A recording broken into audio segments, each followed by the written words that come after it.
Eğer de kavramı varsa, bizim yanında işleyen işler büyük sorun.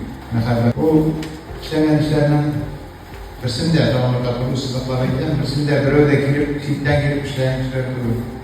Bu sizin fidakar hizmetiniz ortasında işleyen işler başında. Fidakar hizmet. Namuslu hizmeti için işleyen sonuçumuzda yaparlar da bir bırakmakta bildiren. Onda indi, bunlarda o kucağının olasınlar, promosyonist olasınlar, bütün ülkelerini alsan da anda özümüzün rayonun kışları işte, özümüzün fidakar hizmet bu işler rayonlaşmalarımız işte, bir bırakman seyretiyormuş işte. Biz Respublika sahalarına qaraganda urush aytganda xatim, o'zimizda ishonishtiramiz. Narsa bo'ldi Aqtanish rayonida, narsa nindi obyektlar tuzildi. Mana o'zining shoshida durust qaratular, big motor etib silab ketdi. Naraf aka chiqdi. Rayonda ishlagan ishlar bo'yicha olim bu ishlar uchun bu tuzilgan obyektlar uchun biz shodlanamiz. Mana Şuşu yıllar davamında biz sizin bilen ince kırıp işledik. Ortak koşularımızı birleyen halinde.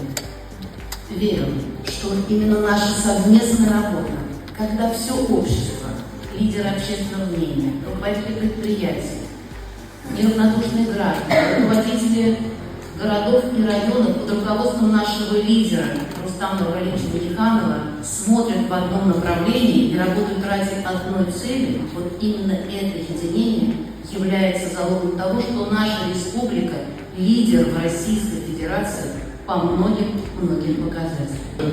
Отчет дәврендә 1 миллионга якын безнең кеше торак аварийный торактан күчтеләр. 1 миллионга якын кеше.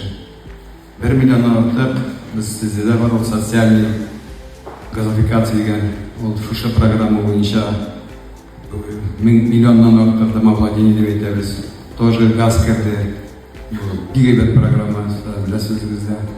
Инде 1700 мәктәп төзелде. 1600 балалар бакчасы. 15000 социальный объектларга капитальный ремонт ясалды. Шуның 8-е здравоохранение, 7000 мәгариф өлкәсендә. Biz төренәбез, безнең яшь талантларыбызны чакырыйк. Бүләк төркеме кызлары, каршы алыгыз. Алкышлар.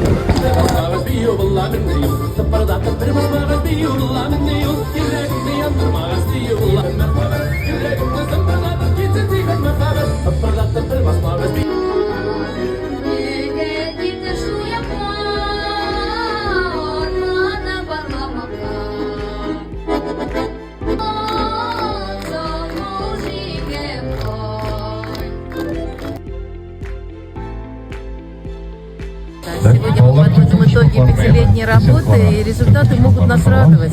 Благоустраиваются наши села, города, тысячи объектов, 30 тысяч объектов за 5 лет возведено, капитально отремонтировано в Республике Татарстан. Это дороги, наши дворы, благоустраиваются набережные, строятся, ремонтируются больницы, школы, детские сады, возводятся библиотеки. Что я хочу сказать? Очень коротко. Это результат труда каждого из нас. Под руководством нашего Раиса объединился весь татарстанский народ, независимо от национальности, от конфессии. Потому что мы хотим одного. Мы хотим жить в республике богатой, счастливой, великой.